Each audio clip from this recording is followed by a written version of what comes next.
আমার নাম এইচ.এম. বিজয় ইসলাম। আমি মিডিয়া কর্মী, একজন অভিনয় শিল্পী। আজকে পহেলা বৈশাখ, বাংলা নববর্ষ। বাংলাদেশের পক্ষ থেকে বিশ্ববাসীকে বাংলা নববর্ষের শুভেচ্ছা জানাচ্ছি।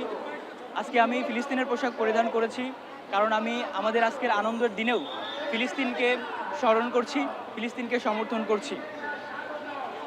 আসলে এখন ফিলিস্তিনের যে অবস্থা, ফিলিস্তিনে প্রায় প্রতিদিন বোমাবর্ষিত হচ্ছে, প্রতিদিন কেউ না কেউ শহীদ হচ্ছে।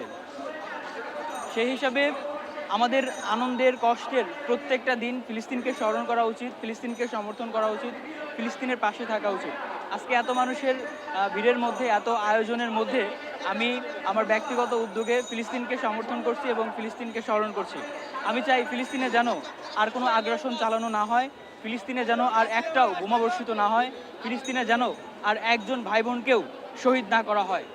সমস্ত বিশ্বের সমস্ত মুসলিম দেশগুলোকে অনুরোধ করব বাংলাদেশের পক্ষ থেকে, সকল মুসলিম দেশ একত্রিত হয়ে সবাই ফিলিস্তিনের পাশে দাঁড়ান এবং ইসরায়েলের আগ্রাসনের বিরুদ্ধে প্রতিবাদ করেন। আসলে আমরা দেখেছি সৌদি আরবে ডিজে পার্টি করা হয়, আতশবাজি করা হয়, সেই মুহূর্তেই কিন্তু ফিলিস্তিনে বোমাবর্ষিত হয়। আসলে আমরা জনগণ, প্রত্যেকটা দেশের জনগণ যদি আমরা ইসরায়েলের আগ্রাসনের বিরুদ্ধে প্রতিবাদ করি এবং ফিলিস্তিনকে সমর্থন করি, তাহলে আমাদের এই সমর্থনেই পুরো বিশ্ব উদযাপিত হবে এবং উৎসাহিত হয়ে সম্পূর্ণ বিশ্ব ফিলিস্তিনকে সমর্থন করবে। তখন সবাই মিলে ইসরায়েলের আগ্রাসনের বিরুদ্ধে একটা পদক্ষেপ নেবে। তো আমি আবারও বাংলাদেশের পক্ষ থেকে সম্পূর্ণ বিশ্ববাসীকে এবং ফিলিস্তিনকে আমাদের বাংলা নববর্ষের শুভেচ্ছা জানাচ্ছি।